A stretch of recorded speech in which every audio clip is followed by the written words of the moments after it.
بسم الله الرحمن الرحيم إنا لله وإنا إليه راجعون سيدا أدوكتهين قلبتها هل كان وحكا عي فعل أرقاقحيسو وآدو فولحون ولقو قاضي قبل كبنادر مدحديسي قدومياشا دقموين قبل كبنادر إيو أقاسيمياشا قبل كبنادر والشرية لقو قاضي فعل كأرقاقحيسو wuxuu geystay dhaawac iyo dhimasho ilaa hadda inta aanu ognahay waxaa dhintay 6 qof oo ay ku jiraan 2 gudoomiye degmo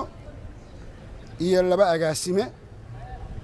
sidoo kalena waxaa ku dhaawacmay gudoomiyaha gobolka Banaadir ahna duqa magaalada Muqdisho oo dhaawiciisu uu halis ahayn hadda aanu digfeer ka nimi soo aragnay laakiin ku jira dhakhaatiirtu ay la tacaalayaan inuu xaaladiisa ay caadi ku soo celiyaan waa fiican yahay ilaa hadda sidaan ku soo aragnay ilaahay ha uu siyaadiyo caafimaadka iyo nabad qabka waxaana dhaawacay inta aanu ognahay 6 kale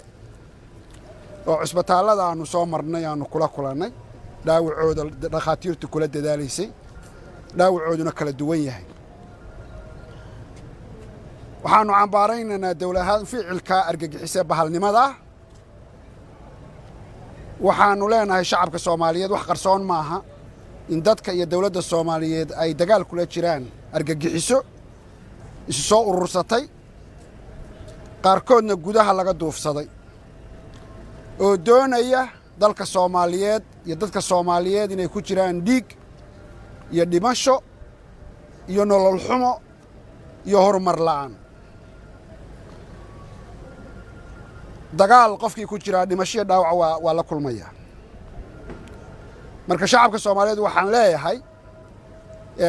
gobolka Banaadir gaar ahaan iyo dadweynaha Soomaaliyeed ee meel kasta adduunka ficilka xun ee argagixisada ayaa dhacay oo u eg mid si aad loo soo qorsheeyay maadaama uu gaaray meel aad muhiim noogu ah baaris ayaa ciidanka booliska taliyaha booliska iyo ciidanka boolisku ku jiraan sidii wax u dhaceen waana ogaan doonaa sida ugu heerka sareysa ayaa loo baari doonaa ficilka argagixisada cidii ka dambeysay iyo cidii gacan siisay ee gaarsiisay halka uu gaaray wixii ribooda iyo wixii ka soo kordha ama dhibka dhacay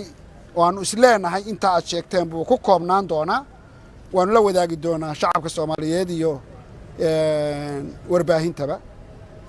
marka anoo ku hadlaya magaca madaxweynaha ka ra'iisul wasaaraha xukuumadda iyo shacabka Soomaaliyeed ee nabadda jecel horumarka iyo wanaagga jecel waxaanu tacsiin u diraynaa intii dhimatay Allah u naxariistii janno Allah geeyo waa galayaan waxay ku galayaan iyagoo dalkooda iyo dadkooda u shaqaynaya oo wanaag la raba ayay dhinteen argagixiso ka gardaran ayaa ficilay soo maleegtay ku dhinteen waxaanu ku dadaalaynaa inaanu caafimaadkooda iyo soo kabashadooda ku dadaalno intii dhaawaca sida ugu fiican ee suuragal ah waxaanu shacabka Soomaaliyeed leenahay hal isdejiyo dagaalka argagixisada aynu kula jirnaa wax adoon la og yahay weeye intii aynu dalkeena ka ciribtiraynana waa la dhimanaya wadamo badan oo ina ka xuma ayaa maanta laga ciribtiray oo nabad ku nool shacabka Soomaaliyeedna maanta waa u diyaarsan yahay dawladoodu inay gacan bira ku qabtaan kooxaha argagixisada baaris ayaa socota laakiin ficilku ama shilku wuxuu ka dhacay qol shir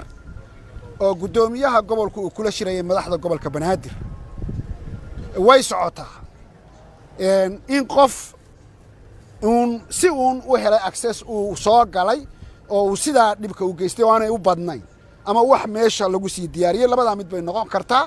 waxaan ka suganaa ciidanka booliska inay baarista soo dhameystiraan aad u mahadsantahay